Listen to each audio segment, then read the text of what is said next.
और दिल्ली के आईटीओ के पास है अन्ना नगर। सैकड़ों लोग छोटे छोटे कच्चे मकानों में रहते हैं।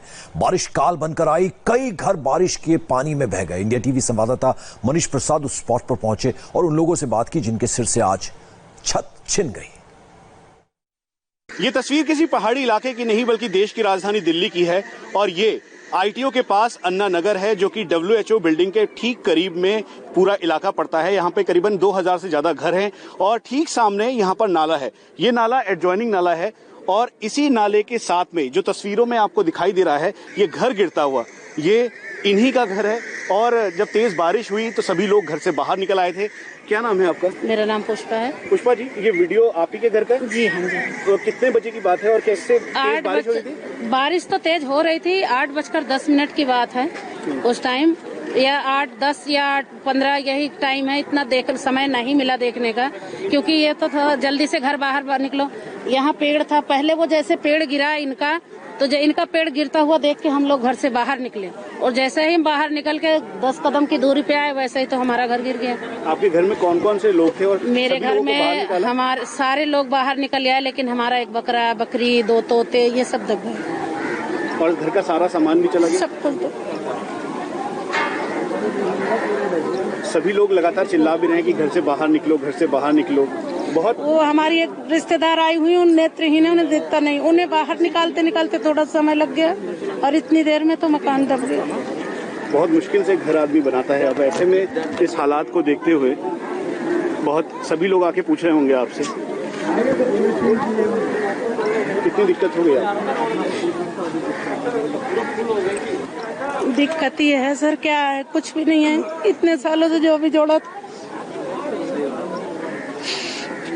क्या क्या सामान था उस समय? सब कुछ था। 29 सालों से जो भी जोड़ा था सब कुछ था घर में।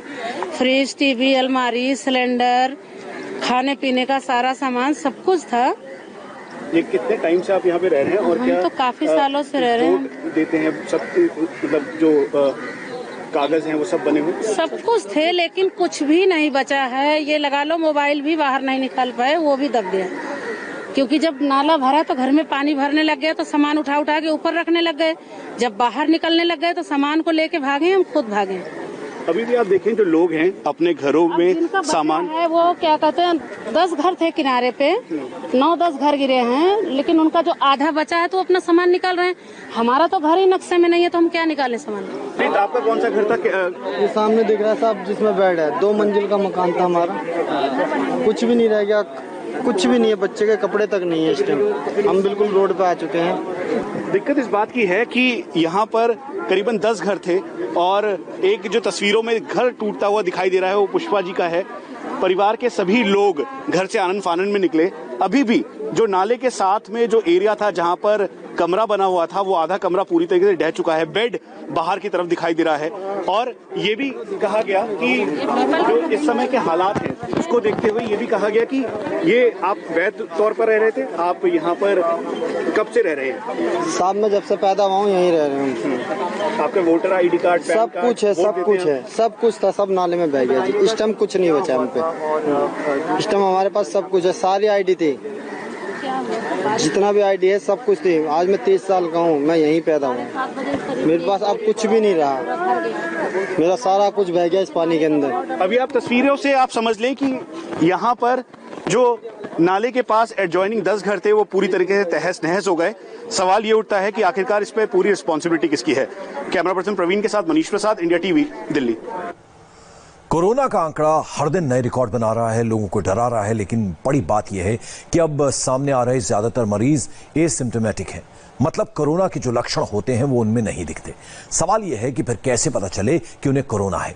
पहली बार इंडिया टीवी संवाददाता उस लैब में गए जहां कोरोना का लाइव टेस्ट होता है। कैसे वायरस पकड़ में आता है, कैसे उसकी पहचान होती है, सब कुछ पहली बार कैमरे पर देखिए।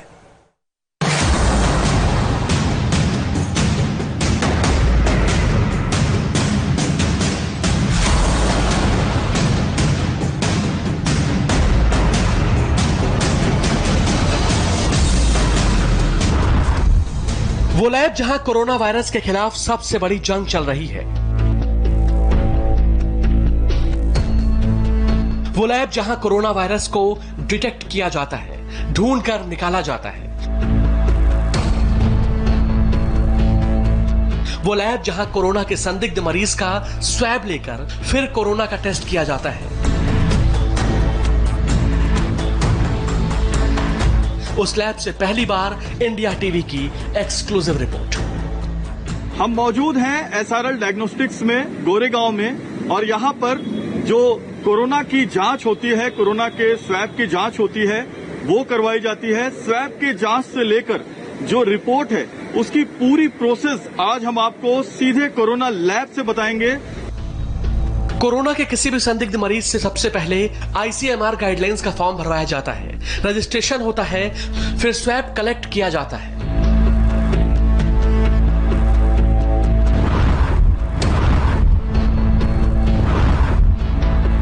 अभी एक पेशेंट यहाँ पर आए हुए हैं, हम देख सकते हैं ये एक पेशेंट है जो यहाँ पर अपनी इंक्वायरी करने आए हुए हैं। आईसीएमआर का एक पूरा फॉर्म है जो एसआरएल लैब का है, वो इनको दिया जा रहा है। ये पूरा फॉर्म यहाँ पर ये भरेंगे, फेस मास्क निकाला गया है और इस किट के जरिए इनका जो सैंपल है वो लिया जा रहा है। तो ये जो सैंपल है, इसको जो स्वैब है वो स्वैब लेके हम वो वीटीएम, आप देखिए वीटीएम मतलब वायरल ट्रांसपोर्ट मीडिया, उसके अंदर हम डालते हैं। ये वीटीएम है जिसमें जो स्वैब कलेक्ट हुआ है वो वीटीएम में हम डाल देते हैं। ये वीटीएम जो किट है उसके अंदर ये डाला गया और लीकेज भी हो जाए उसी प्लास्टिक कंटेनर के अंदर ही होगा, बाहर नहीं फैलेगा। स्वैब के संपर्क में आने वाले सभी लोगों के लिए पीपीई किट पहनना अनिवार्य होता है। पूरी एहतियात बरतते हुए कोरोना संदिग्ध के स्वैब को एक्सट्रैक्शन लैब ले जाते हैं। ये दूसरा स्टेप है जहां स्वैब के अंदर आरएनए से डीएनए को अलग किया जाता है। इस प्रक्रिया में आधे से 1 घंटे का वक्त लगता है।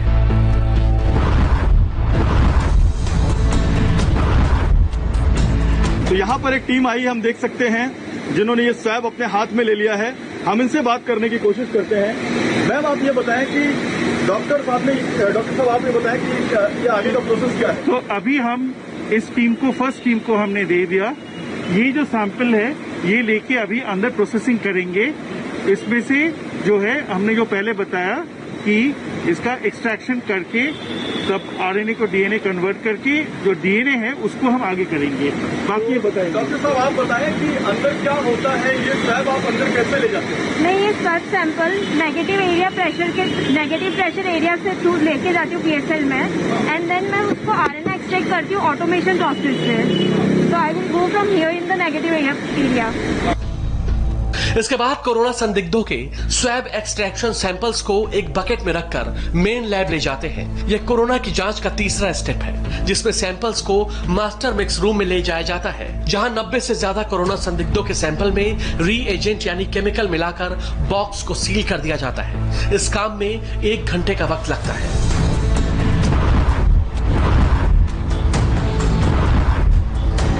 इस सिक्योर्ड बक्से में, और यहां से इस लैब के अंदर गया है, जहां पर इसमें कुछ और केमिकल्स और कुछ और चीजें मिलाई जाएंगी।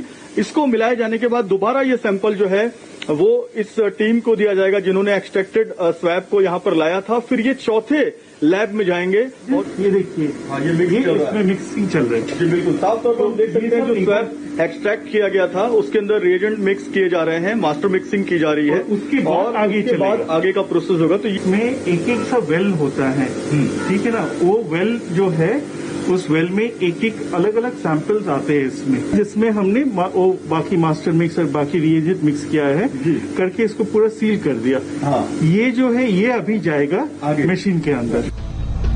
इसके बाद शुरू होता है चौथा स्टेप, कोरोना की जांच का सबसे महत्वपूर्ण स्टेप। इसे आरटीपीसीआर रूम कहा जाता है। यहाँ एक मशीन के अंदर 92 मरीजों के सैंपल की टेस्टिंग होती है। इस प्रोसेस में 1.5 घंटे का समय लगता है।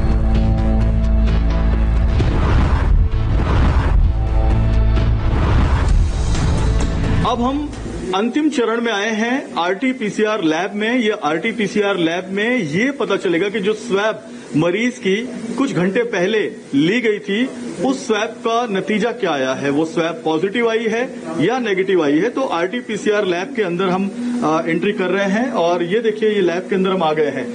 डॉक्टर साहब, जो अभी हमने नीचे स्वैब लिया था, रिपोर्ट ली थी, उस रिपोर्ट है जी, ये आप बताएं डॉक्टर साहब। ये जो है ये RT-PCR मशीन है जिसके अंदर हम वो वेल्स लगा दिया इसमें, जहाँ पे वो सैंपल जो नीचे हमने एक्सट्रैक्ट किए थे वो लेके आए हैं। अभी इसको लोड कर रहे हैं, ये लोड हो गया, अभी रिएक्शन शुरू हो जाएगा। ये जो रिएक्शन शुरू होगा वो इस कंप्यूटर के ऊपर, इस लैपटॉप के ऊपर नजर आएगा। हाँ, अल्टीमेटली जो है कि रिजल्ट जो है इसमें दिखेगा कि कैसे है। यहां रखे हुए कंप्यूटर पर कोरोना संदिग्ध की रिपोर्ट आ जाती है। इसके बाद 5वें स्टेप में डेटा एंट्री होती है। ICMR के पोर्टल पर सारी जानकारी अपलोड की जाती है।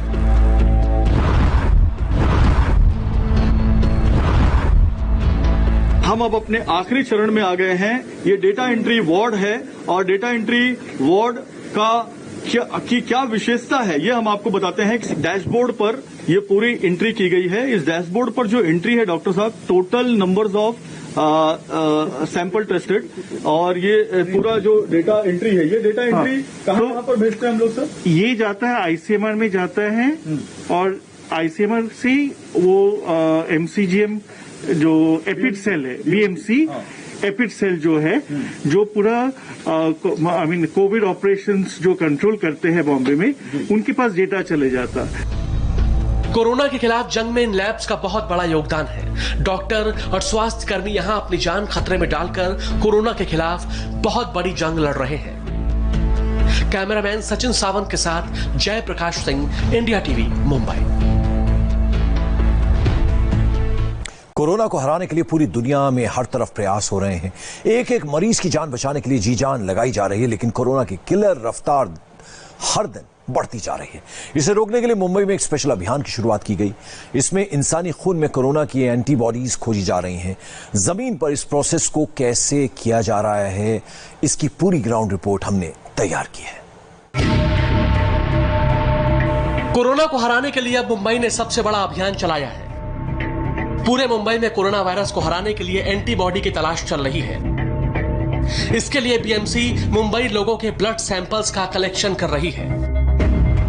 मुंबई के लोग अपना खून देकर कोरोना को हराने की मुहिम का हिस्सा बन रहे हैं और इन ब्लड सैंपल्स को मुंबई की बड़ी बड़ी एंटीबॉडी लैब्स में जांच के लिए भेजा जा रहा है। इन्हीं बड़ी मशीनों में ब्लड सैंपल्स के अंदर मौजूद कोरोना के खिलाफ लड़ने वाली एंटीबॉडी का पता लगाया जा रहा है। इस लैब में 4 प्रक्रियाओं से गुजरकर एंटीबॉडी का पता लगाया जाता है। सबसे पहला स्टेप है ब्लड सैंपल को कलेक्ट करना। नई जांच शुरू की गई है, एंटीबॉडी टेस्ट। उसके बारे में आज हम एक रिपोर्ट आपको बताएंगे। एंटीबॉडी टेस्ट क्या होता है, क्यों करवाना जरूरी है और एंटीबॉडी टेस्ट के फायदे क्या हैं। हम आए हैं एक चिरंजीवी जो दफ्तर में काम करते हैं उनके पास। इनका ब्लड लिया है, ब्लड कलेक्शन किया है थायरोकेयर के जो डायग्नोस्टिक सेंटर के टेक्नीशियन ने, और ये थायरोकेयर के जो टेक्नीशियन हैं ये इनके दफ्तर में आए हैं और दफ्तर में आके इनका ब्लड सैंपल कलेक्ट किया है। इस एंटीबॉडी लैब में किसी व्यक्ति के खून में मौजूद एंटीबॉडी की जांच की जाती है। कई बार ऐसा भी होता है कि किसी व्यक्ति को कोरोना हुआ और वो अपने आप ठीक भी हो गया, क्योंकि उसके शरीर में कोरोना से लड़ने वाली एंटीबॉडी विकसित हो गई, जिसने कोरोना वायरस को हरा दिया। यानी अगर रिजल्ट पॉजिटिव आया तो ब्लड सैंपल देने वाले व्यक्ति ने अनजाने में ही कोरोना को हरा दिया, और अगर रिजल्ट नेगेटिव आया तो इसका मतलब ब्लड सैंपल देने वाला सेफ है और उसे कोरोना हुआ ही नहीं। लेकिन यह काम बहुत सावधानी से किया जाता है। एंटीबॉडी का पता लगाने के दूसरे स्टेप में ब्लड सैंपल देने वाले व्यक्ति के नाम और पते की एंट्री की जाती है। चिरंजीव का सैंपल लिया गया एंटीबॉडी टेस्ट करने के लिए, और अब ये सैंपल नवी मुंबई के थायरोकेयर जो लैब है वहां पर लाया जा रहा है। हम देख सकते हैं 2 टेक्नीशियन लैब के ऊपर आ रहे हैं। ये सैंपल है एंटीबॉडी का जो ब्लड कलेक्शन किया गया है उसका ये सैंपल है, और ये टेस्टिंग करने के लिए लैब में जा रहा है। हम भी लैब के अंदर चलते हैं। तो इसको प्री एनालिटिकल सेक्शन कहते हैं। यहाँ पे जो सैंपल्स आते हैं वो सारे वायल्स बार कोडेड है। बार कोड का क्या मतलब है कि नाम, एज, जेंडर सब मेंशन किया जाता है, और ये पहले से ही IT के थ्रू कैप्चर किया जाता है। प्री एनालिटिक्स सेक्शन के बाद ब्लड सैंपल की ऑटोमेटिक सॉर्टिंग होती है, यानी ब्लड सैंपल्स को अलग अलग टेस्ट के लिए बांट दिया जाता है। उस मशीन के पास पहुंचे हैं जहां पर शॉर्टिंग की जाती है। इस मशीन के पास ये देखिए चिरंजीव का सैंपल यहाँ पर रखा गया है जिसको खोला जा रहा है और अब इसको खोलकर इस शॉटिंग मशीन में डाला जाएगा जहां पर इसकी शॉटिंग की जाएगी। इसकी खासियत क्या है डॉक्टर साहब, ये बताएं। अभी हमारे पास सैंपल्स बहुत बड़ी संख्या में आते हैं, तकरीबन 50,000 सैंपल्स हमारे पास प्रतिदिन आते हैं। तो ये मैनुअल सॉर्टिंग किया तो बहुत टाइम कंज्यूमिंग होगा, प्लस एरर्स होने की बहुत चांसेस है, इसीलिए ये ऑटोमेटेड सॉर्टिंग होता है। वहाँ पे एंटीबॉडी कोरोना टेस्ट के सारे सैंपल्स आए हैं, तो वहाँ से हम उठा के इसको प्रोसेसिंग के लिए ले जाएंगे अभी आगे। इसके बाद ब्लड सैंपल में ऑटोमेटिक तरीके से रीएजेंट यानी केमिकल मिलाया जाता है और फिर इन्हीं बड़ी बड़ी मशीनों में जांच के बाद ये रिजल्ट आता है कि जिस व्यक्ति का खून लिया गया उसमें कोरोना के खिलाफ लड़ने वाली एंटीबॉडी विकसित हुई थी या नहीं। मशीन के अंदर जो चिरंजीव का जो ब्लड है, सैंपल है जिसको शॉर्ट किया गया था, अब ये एंटीबॉडी मशीन के अंदर यहाँ पर लगाया गया है। तो ये प्रोसेसिंग के लिए तकरीबन 18 मिनट लगते हैं पर सैंपल। ये सैंपल जब है वो अभी मशीन में लोड किया गया है, ये सैंपल अभी आगे अंदर मशीन में चला जाएगा।